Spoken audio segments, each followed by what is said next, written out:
Welcome, everyone, to our live event, and thank you for being here. For today's event, we will be focused on what career paths you can take, whether you are a fresh high school graduate or a young adult trying to start a new career. But before we get onto introductions, I would first like to honor the original caretakers of this land. For me, it is the Puyallup tribe, or the Puyallupish, the correct pronunciation, and I would like us to respect and reflect on the past, present, and future, and acknowledge that we need to raise awareness for our indigenous brothers and sisters. So please take a few seconds and reflect.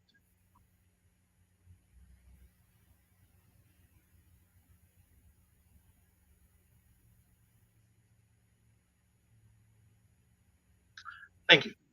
Now on to introductions. I am Lai King, and I'm your host today. I work for the Pacific Islander Health Board of Washington. I'm a youth navigator. And for our first panelist, I'll give it to John Holden. Please introduce yourself and what you do as well.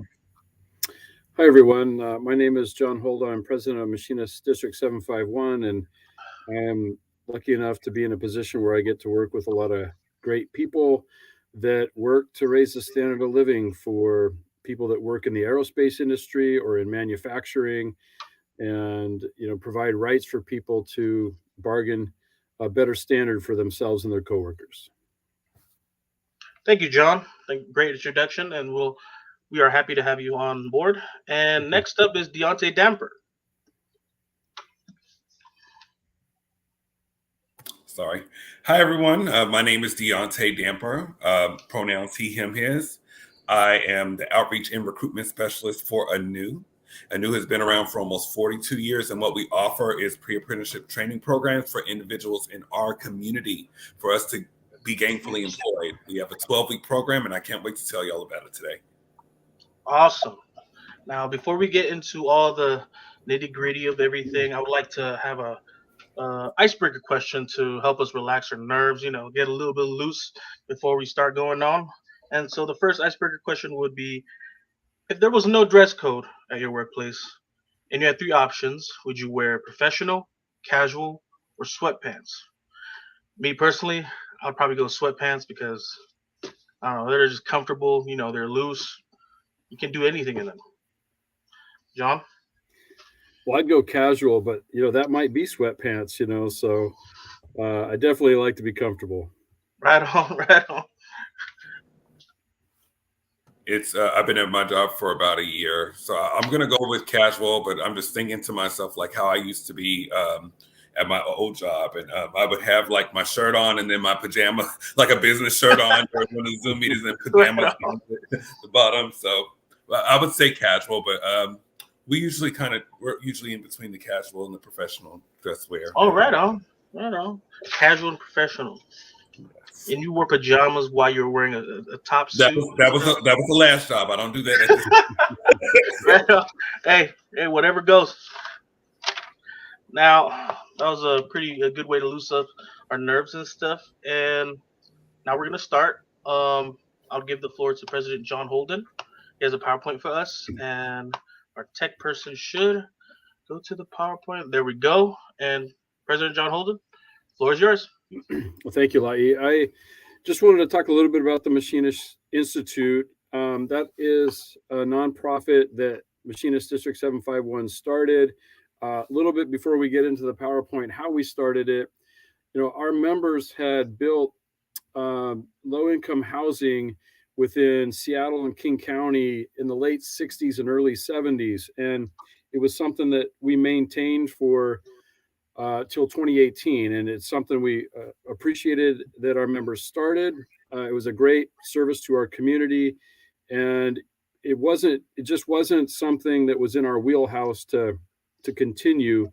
So we wanted to transfer that into something that we could then give back to our members and our community. So we actually sold those properties to the Seattle and King County Housing Authorities. So it's their mission in life to maintain and grow low-income housing for our communities. And they really wanted the properties to maintain them forever. So the goals of our members in the past was maintained, and we were able to transfer that into the resources in the Machinist Institute.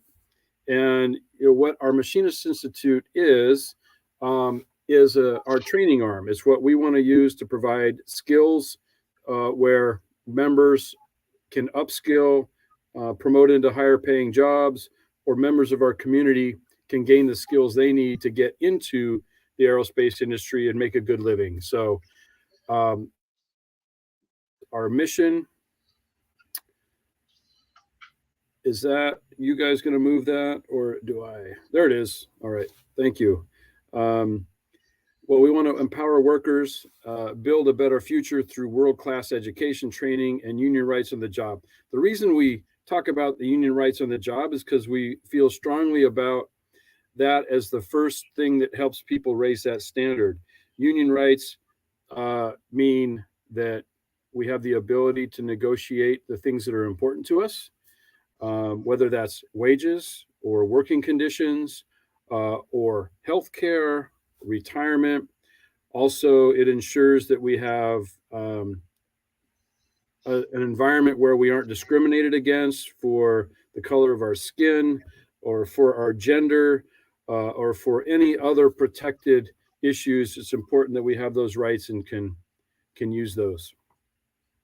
The next slide is our vision, and we hope that through this we can create prosperity across multiple industries through this accessible and affordable education and training, providing pathways to develop the skills needed for IAM members, along with those in our community in need of opportunities and rights in the workplace.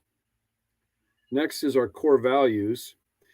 And this is what we hope to accomplish with the work that we're moving going forward.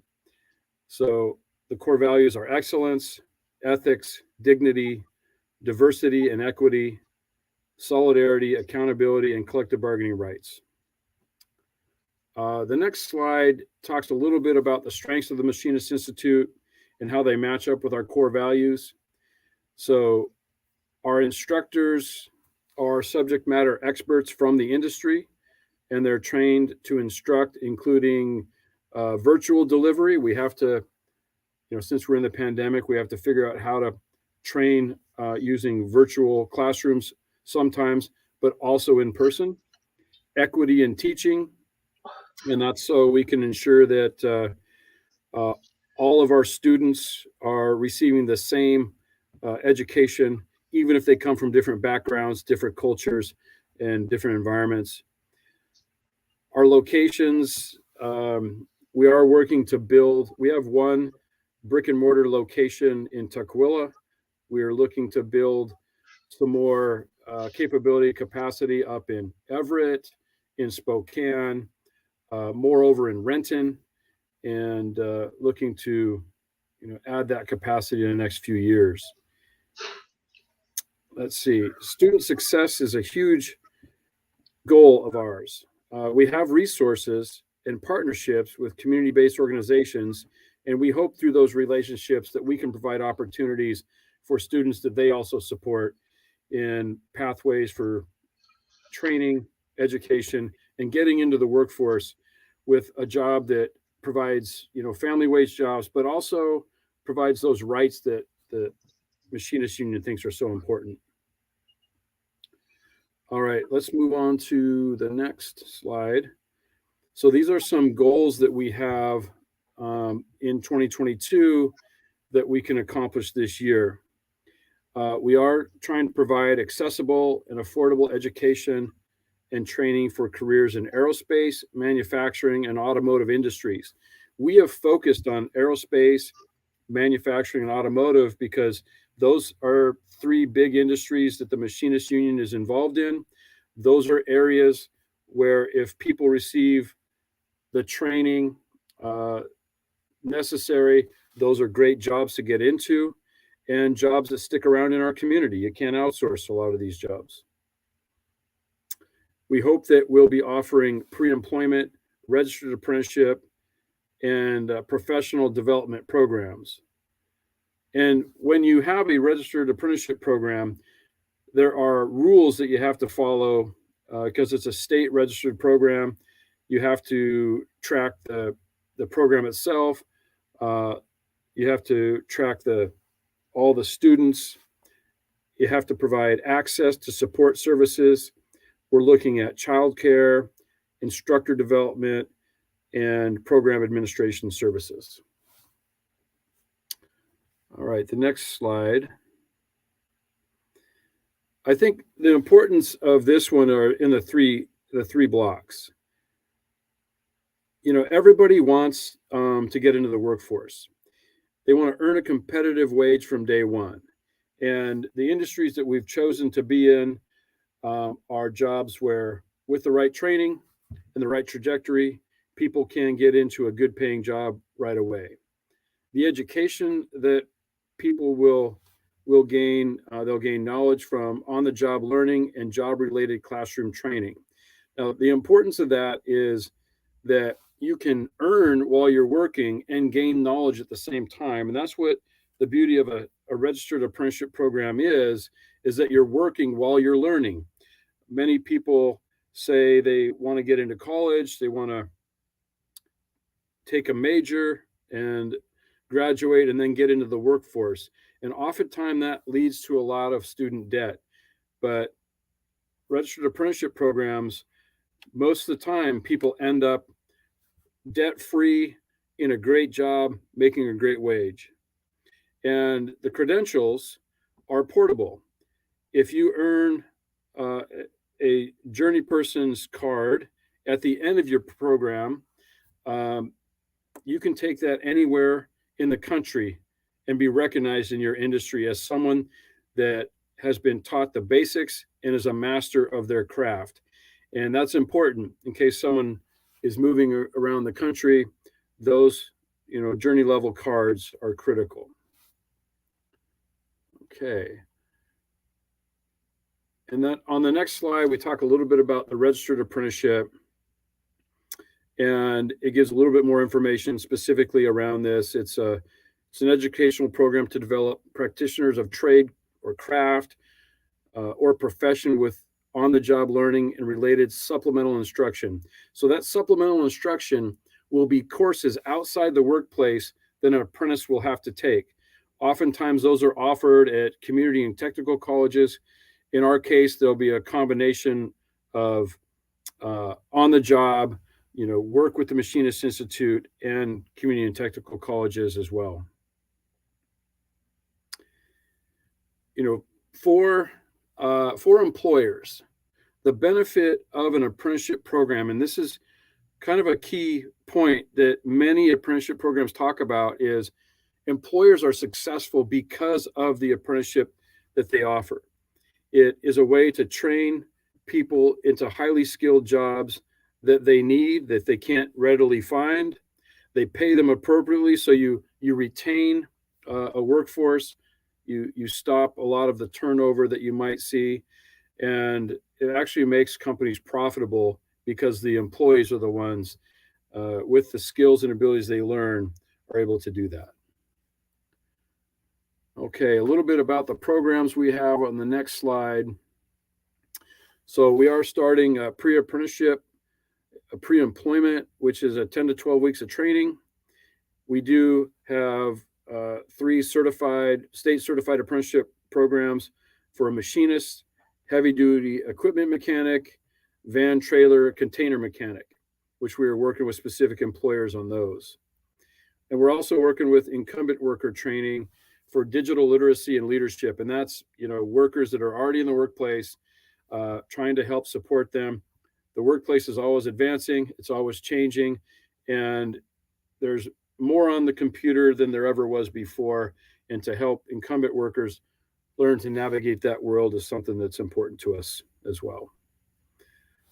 Okay, and I think the last one is just a picture of our Tukwila Training Center that we do have classes running with our contact information on the last slide.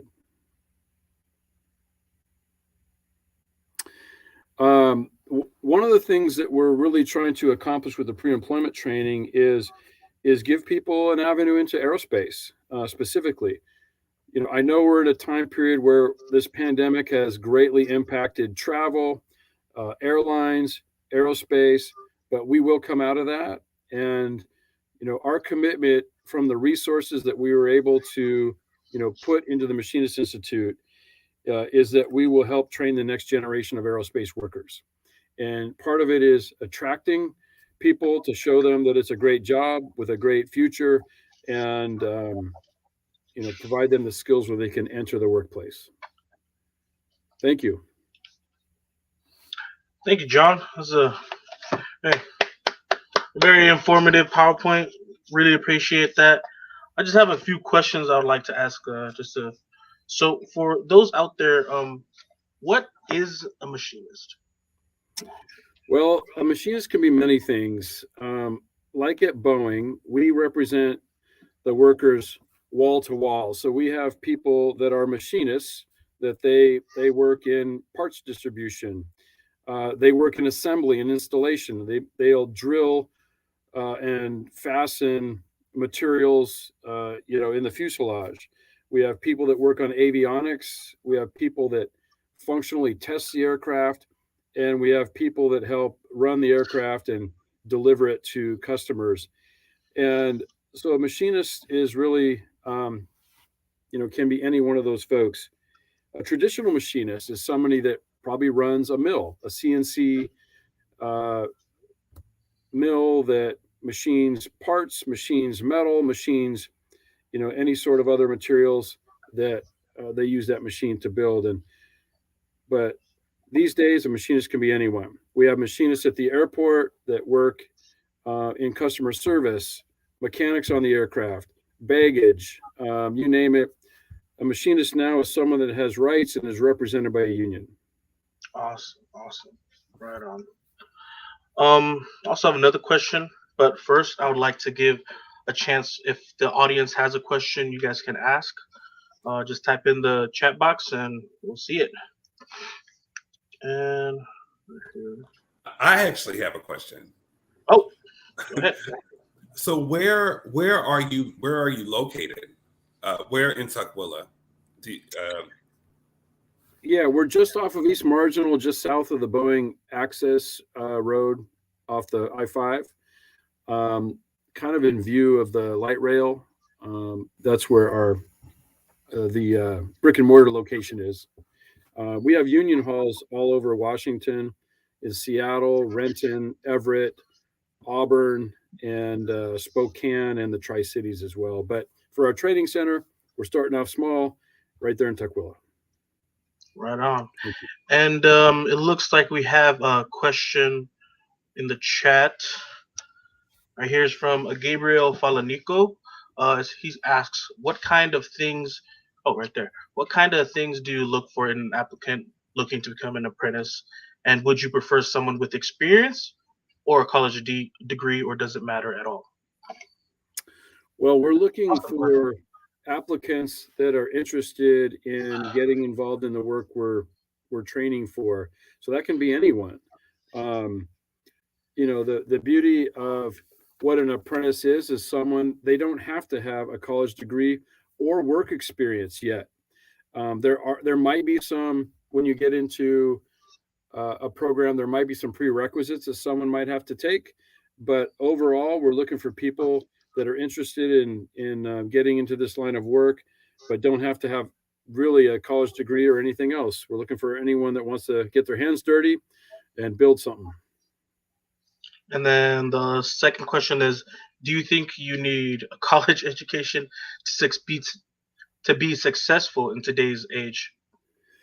I think there's a lot of opportunity to be successful nowadays without a college education. And, for a long time, our educational structure has really tried to point people towards college.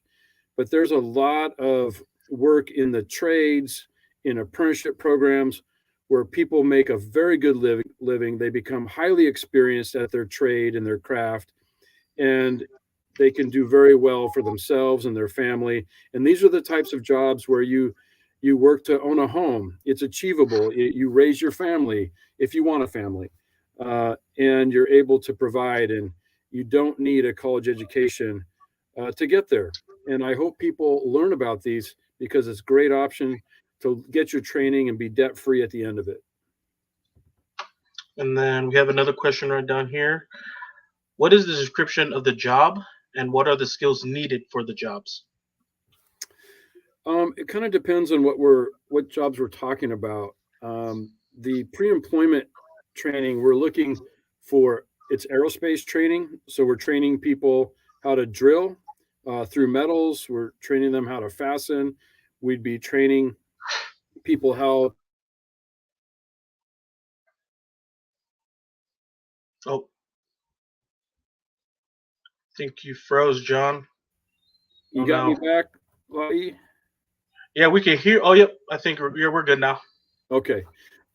Safety is a huge aspect because we do dangerous work, and we want to make sure that when we go to work healthy, and then when we come home from work, we're still healthy the same way. And so safety is a big aspect of it. And we might teach people tool control, tool accountability, and things like that, so things don't get lost in the airplane. But Oh yeah. kind of. Oh, we lost you again, John. Oh, All right, my back. yeah. It's just choppy though, but we can hear you though. Okay. Well, I think I answered that one as best I could. Right on. And then this is the final question. This is a simple one. How does one sign up for the program? We've been working with some community groups. We've been working with Partners in Employment. We're trying to expand that to other community organizations, especially when we get into the aerospace pre-employment training. So we're developing the curriculum, and we'll probably be advertising that in February and March for future classes. So we'll make sure you all are aware so that you can advertise that to folks in your community. Right on. Oh, are you up for one more question? Sure. Right on. And is it hard to qualify for the programs? Are there mentors available for those who might need more help in, say, the math? The math. We do have people to help with those types of things. However, the pre-employment training won't get deep into the math. When you get into the registered apprenticeship, though, for a machinist, there's definitely a lot of math involved, and we have people that can help get you through that. Definitely. Right on. Well, thank you, John. Like, it was really awesome presentation and very informative. I hope that our listeners and our viewers really take this opportunity to learn and go for it. If you want a career, and just go for it. Up next is our wonderful outreach specialist, Deontay Demper from ANEW. And Deontay, the floor is yours. Oh, wow. Thank you very much for the floor. And John, you're doing amazing work out there. I really appreciated your presentation. Thanks, Deontay. And it's great to segue into ANEW, right? And I'm thinking, John, because we are a community out here, when we're looking at our community as a whole, especially us being impacted by COVID, one of the things that stood out was like how much of a need there still was. There were people out there working, and those people were the people working in the sector of construction trades. I am the outreach and recruitment specialist for ANEW, and working for this organizations and working with this organization to bring out, to outreach to my community members on how essential how it is to be a great essential worker in this field. I'm going to go over what we call an info session, where I'm going to give you more information of what ANEW has to offer in 2022. And I'm also one of them people that talk with my hands. So if you see me doing this, don't be afraid. We can go to the first slide. Oh, the next one. Sorry. Just a little bit about our history. ANEW has been around for almost 40 years. So since 42 years. So since 1980, we've actually been trying to bring more inclusivity to the field of construction trades. Now, when we're talking about inclusivity back in the 80s, early 90s, it was nothing. It was the main sector of people that were working were usually white male. It was usually a white male-led space. ANEW said, no, it stops here. We need to have more people in our communities. And we're talking about women and those who identify as. We're talking about LGBTQI community members, our incarcerated community members, and other gender diverse folks. Over the past 42 years, we have graduated close to 1,800 students. And last year alone, we graduated close to 200. ANEW is one of the biggest pre-apprenticeship programs in the longest running pre-apprenticeship programs in the state, and one of the biggest in the country. Next slide, please.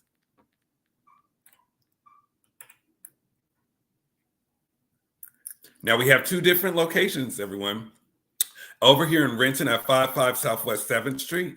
Now that is, for most people, they're like, oh, well, where's that at? Right around the corner from the Walmart. And where all our magic happens is at our Kent Training Center. That's at 808 Washington Avenue North in Kent. And if you don't know exactly where that is, it's right around the corner from the Shower Center, probably about 3 blocks. Next slide, please. Now, there is a misconception between pre-apprenticeship and apprenticeship. So I'm just gonna, John did a great job of kind of breaking it down a little bit, but I'm gonna do it a little bit more here. Next slide. Now, pre-apprenticeship is exactly what ANEW offers. That's what we're here for.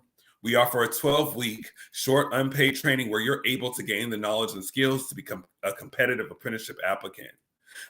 Throughout this process, you will learn, I think one of our board members, Mr. Monty, says there are 19 different areas of construction trades. ANEW tries to give you a taste of them, a taste of the majority. After finishing our 12-week program, you earn 3 different certifications. Those certifications are flaggers, OSHA 10, and forklift. The main goal is to get you into those lucrative career options where you're making close to $20 to $30 an hour. And after finishing our program, next slide, you are now in the field of as an apprenticeship, Simone calls that earn while you learn. That's one of my coworkers. So that's on the job paid training combined with post-secondary education. You know, one of the other misconceptions, and I know, John, you probably get this a lot too, is that once you finish the pre-apprenticeship program, people are like, well, I'm automatically a journey person. I'm automatically an electrician. Well, it typically takes about 2 to 5 years to get to that journey person level. You can take post-technical and post-secondary education to get up to that journey person level. And ANEW actually has a program that can help navigate you into that process as well after finishing our program. But we'll get into that in just a second. Next slide, please. Next slide. So within your first year of apprenticeship, this is what the city of Seattle, the state has said that you can make within your first year. But I can honestly say that some of these numbers for some of these positions have went up. I usually, in the info sessions that I do, I allow our community members to pick which one sticks out for them. So if you see which one sticks out to you, just write it, kind of like an affirmation in the chat box. What I love so much is ANEW tries to give you a taste of all these arenas of apprenticeship. We do go on at least 3 to 4 site field trips so you can actually see hands-on what this would look like. I've seen people come into our program and they want to start off as a drywall finisher, but by the time they finish, they want to be a cement mason. They want to go into the laborer space, but then they want to be an electrician. I just love our program so much is because we want to try to make you the jack of all trades. Above all else, and we were just talking about this in the last PowerPoint, there is no college debt with taking our program and to get into some of these lucrative career options. So that's just something to think about. Next slide, please. Now, it's one of my favorite pages because then I get to tell you about our 3 different programs that ANEW has to offer this year. The first one is our trades rotation program. This is how we got started. This demographic is mainly for women and those who identify as. This is a 12-week program, Monday through Wednesday, 6:30 to 3 at our Kent Training Center. We also have our pre-apprenticeship construction education program, also known as PACE. That's for all genders as well. This is for all genders, excuse me. This is a 12-week program, Wednesday through Friday at our Kent Training Center. We also have our CBC program, our construction boot camp. That is for all genders. That is more condensed. That's a 4-week program, Monday through Friday, and it varies per location. And the reason why that varies is because ANEW sees the vision and the need for all members in Western Washington to receive, or in Washington State to receive some pre-apprenticeship training. So we're actually out there in the more rural counties, such as Whatcom County, Tri-Cities, just to name a few. And I get this question a lot. All three of these programs have the exact same curriculum. Next slide, please. Now, ANEW does have program requirements and expectations, and they go as follows. Now, you must be able to pass a drug test. We are very aware that marijuana is also legal in the state of Washington, but when we're talking about our community members on your site or with you on the job, you have to be clean, clear, and under control. We have to think about safety first, and we want to better prepare you to get into that field. So we do urinary screenings before and during class. So again, you must be able to pass a drug test. You must be above the age of 18. You must be able to have your high school diploma or GED by graduation date. And keep in mind, we know that that is a barrier for some. So what we try to do is make sure we navigate you to getting into those arenas before your graduation date. So you must have your high school diploma and or GED. The same goes for your driver's license. If that is a barrier for you, please let us know. We will help navigate you into working towards that goal by your graduation date.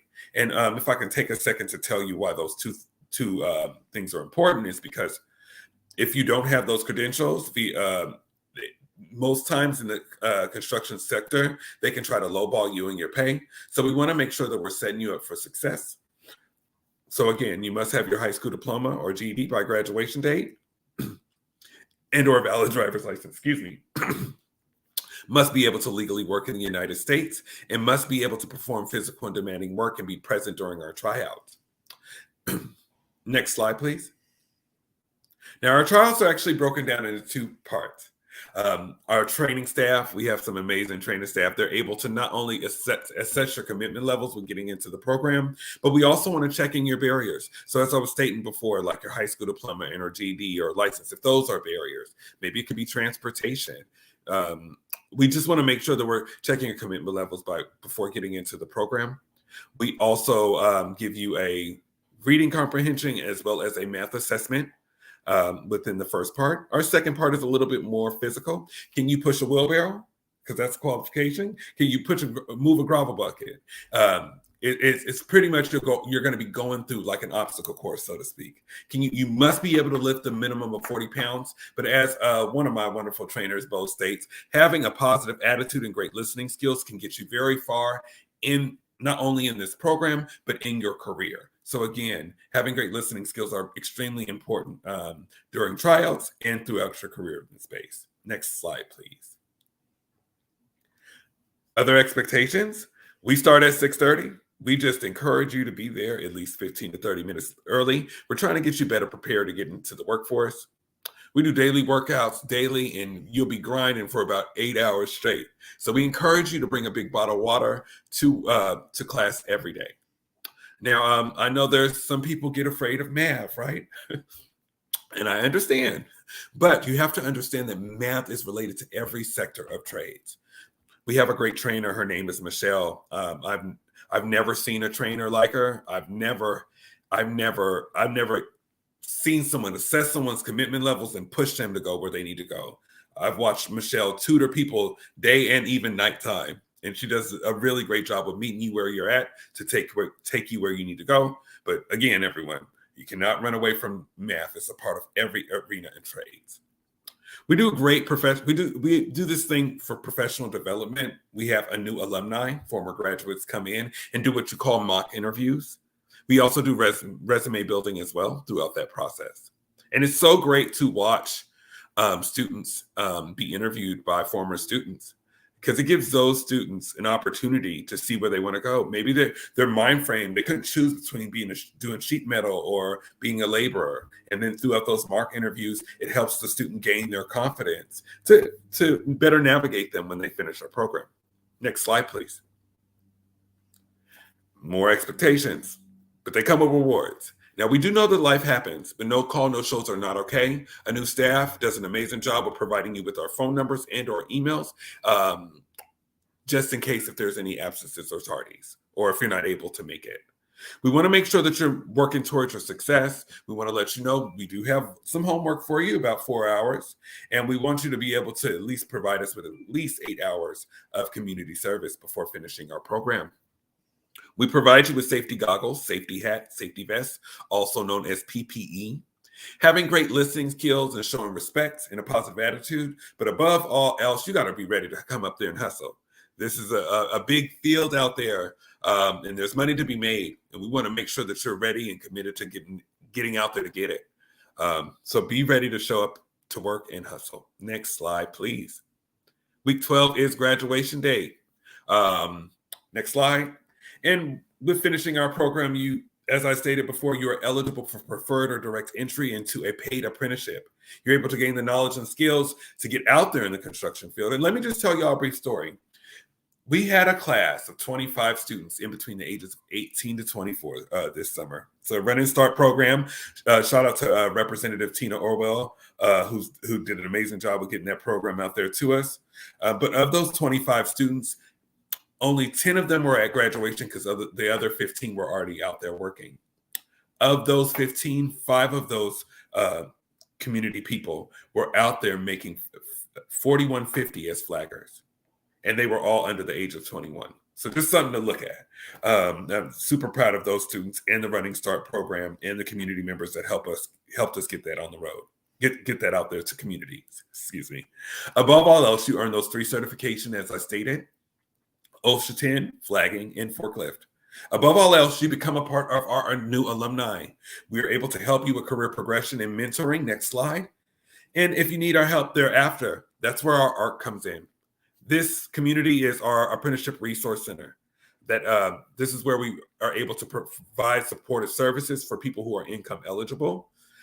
We can help you in the areas of union dues, work tools and boots, clothes, transportation. I've seen us assist with daycare. I've seen us assist with cell phone bills. Just you're going into these career options, but sometimes there could be a point in time where you might not be working for 3 months, or might have a family issue where you're not able to work. Our ARC is here to assist you.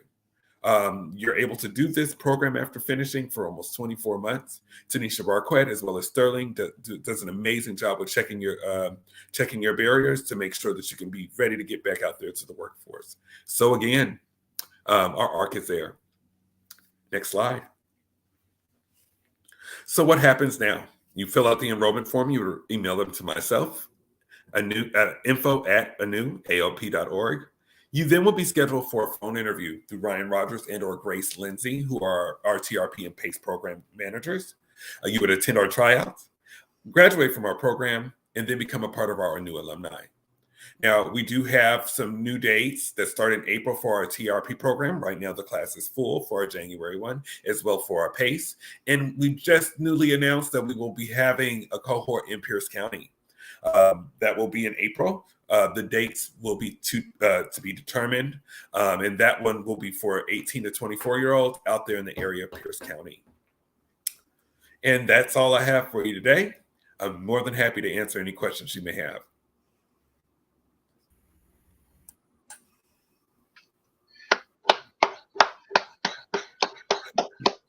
Awesome.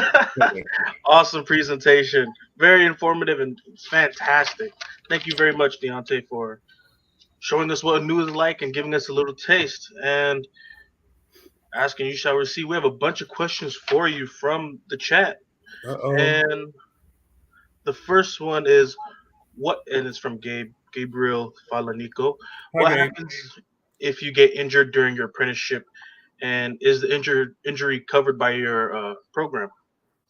Well, I think that question in particular would have to be told by the training staff within this sector of safety. But we at ANEW are about safety first. I know that usually you would end up having to fill out an incident report throughout that space, but I think I would leave that question specifically for the training staff. Okay, got it. And he also asked, do you guys provide benefits for apprentices? And if you guys do, what are they? Do we provide benefits for the apprentices? As I stated before, we do have the ARC program that for people that are income eligible. we're able to assist you for 24 months after finishing our program. And even if you are a apprentice right now, you can still sign up for our ARC program. Got it. Next question is, you mentioned workouts. What do these workouts consist of? Well, they change up. Sometimes, well, mainly the main thing is just trying to make sure we're building up your endurance. So this could be us running around in the park. I've seen us run miles in the park, flag football once or twice. Ooh. I even came out there one time. How about this one now, John? What do you know about kickball? We've been playing kickball a couple of times to build the endurance. So it's just mainly trying to make sure that we're building your endurance. So when you finish our program, you're already ready to get out there. You're already up at 6:30 in the morning because we've already got you conditioned to get out there. So thank you for that question, Gabe. And this one is from Faipaua Hexted. He asks, do the pre-apprenticeship hours count toward your apprenticeship? And this is for John and Deontay. Mm-hmm. Do the pre-apprenticeship hours count towards your apprenticeship? Yeah.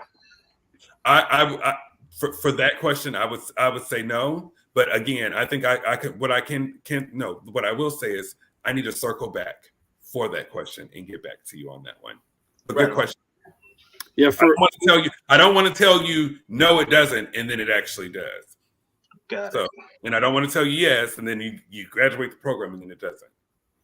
Yeah, for ours, the pre-apprenticeship hours aren't going towards the apprenticeship structure. So once you get accepted into an apprenticeship program, then there'll be a set amount of hours, and those don't include the pre-apprenticeship hours in our system.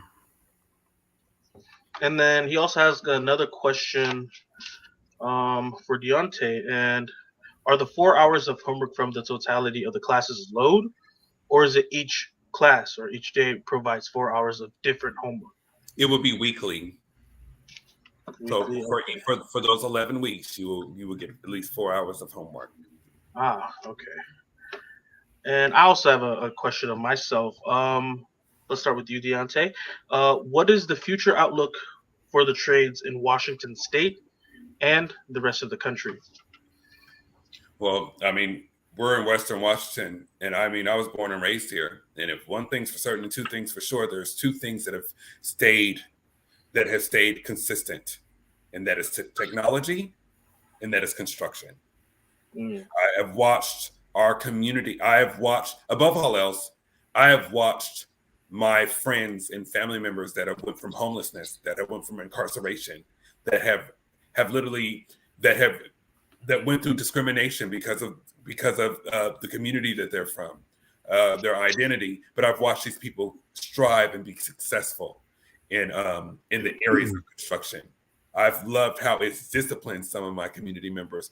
There is a young woman that I know that came to ANEW and started this program, and I remember her being very shy, very quiet, and now where she's at now, she is a part of a union.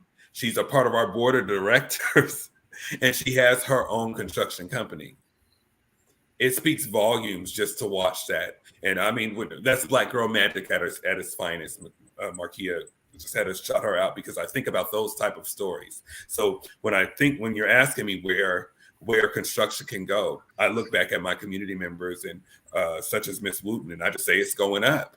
We just need to make sure that we're bringing more inclusivity, as John does in his within his organization as well. We talk about diversity and inclusion, and as long as we're still working on that, not just as an organization, but as a community, the construction field can continue to go up. Thank you. No one knows what up is. There's a Carly B song. She kind of defines it a little bit better for people, but yeah. Right on. Thank you for that beautiful answer. And we'll bring it over to you, John. Same question. What is the future outlook for machinists? Okay, and Deontay, I did like the way you answered that question. I thought that was great and inspiring. And I would say for aerospace manufacturing is what a lot of machinists are involved in. The future is bright. We always go through cycles, ups and downs with the aerospace industry. But I will tell you, over the next 20 years, analysts say they need, more than 20,000 aircraft to be built. and those will be built, some here in Washington. A large proportion will be built here in Washington. Some will be built across the country and across the world, by other original equipment manufacturers. But the future is bright here in Washington. We've been in aerospace manufacturing for generations, and we have an infrastructure here that is second to none. And so our job is to make sure we provide pathways for people to get into aerospace and be excited about it. And I think the future is bright. Right on. Thank you for both of you. Gabe also asked another question. How long are the apprenticeship programs? Let's go with you, Deontay. I'm sorry. How long are the? Yeah. How long are the apprenticeship programs? So when you as in going into work, if he can define that a little bit more, as in once they become an apprentice, how long does that program last when they're on the job throughout that space? I wouldn't know how it would be while they would be on the job. I guess his question is, how many hours does an apprentice work before graduation? Well, throughout that, within our pre-apprenticeship program, because there's a difference between apprentice and a pre-apprenticeship. Our program throughout that day is from 6 to 3. So you're doing eight hours throughout a 3-day period. So you're doing that for 12 weeks. If that answers your question, I'm not sure, because you're asking pre-apprentice. I don't want to give you a question if you're an apprentice, right, and answer it wrong for you. So I think he means pre-apprenticeship. Yeah. Okay. Yeah. Well, throughout that space, you're going at least 3 days throughout the week. So. Okay. And John? Yeah, for our pre-apprenticeship or pre-employment, it's a 10 to 12 week time period. But if someone can get into an apprenticeship, those are typically 8,000 to 10,000 hours. So either a 4 to 5 year period that you would be in your registered apprenticeship program. That's pretty typical. But the pre-employment or pre-apprenticeship is 10 to 12 weeks. Got it. And then we have a question as well. What are the rates of graduation from the program? Oh, yeah. The rates of graduation for us is that we usually, most of the time, we have about 85% success rate of graduates. And when it comes down to job placement or career progression, we have an 85% there as well. Right on.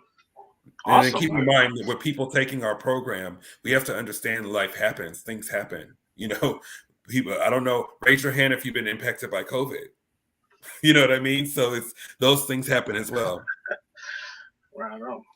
80, that's a really good turnout. Yeah. John? Yeah, our apprenticeship is really getting underway. So I don't have a lot of background data to give.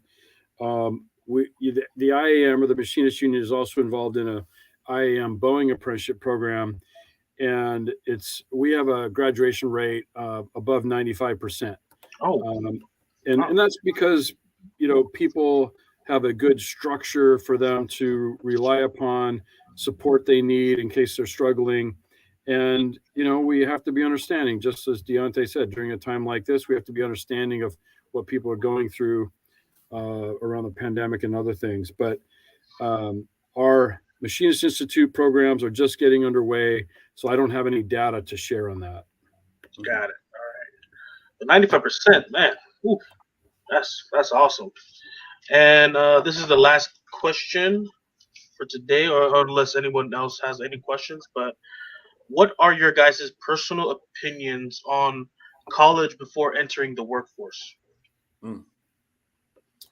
As a representative of ANEW, I'm not going to give you my personal opinion. I'm plugged in, but no. To be honest, I think the education is the passport to the future. Anywhere where you go, you're going to learn something. You might not like school specifically, but you're going to learn something. And in order for you to be a journey person in this sector, I encourage people to take to be able to to continue to elevate yourself. So even, I guess it does come down to a personal opinion, right? With our program, there is no college debt. I know most people that go into what what their major is and don't even get their diploma, get their master's, get their doctorate, and don't even go into the field that they're in, but and literally in college debt. Let alone within our sector where we're at, we're offering free unpaid training for you to get yourself into those sectors. We also have our ARC program that's also going to assist you with navigating you to get that post-secondary education. So either way, I just think I encourage anyone to continue to keep learning, never be stagnant. Our program is encouraging you to elevate. Yeah, if that answers your question. Yeah. John? Yeah, I think it's going to be different for everybody. For some people, the right answer is to go into college and to expand their opportunities through college. And for others, they're not interested in more school. They're tired of school. They need to get to work. That was kind of like myself. I needed to get to work, and I needed to earn a living. And I didn't go through a formal apprenticeship myself. These are opportunities that not everybody gets the opportunity for, but I also think they haven't been advertised enough. And I just want people to know that there are other pathways.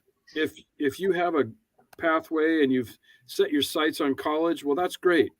But if you don't want to go to college, there are other ways for you to gain skills, education, and get into a great industry where you can make a good living for yourself and your family. And that's what's important to me, is people know the options and can make some choices. Absolutely. Right on. Good answer, John. Good answer. Could be said any better. Well, if anybody from the comment section doesn't have any more questions, no. Well, I would like to take this time. We finished early. Pretty good job, guys.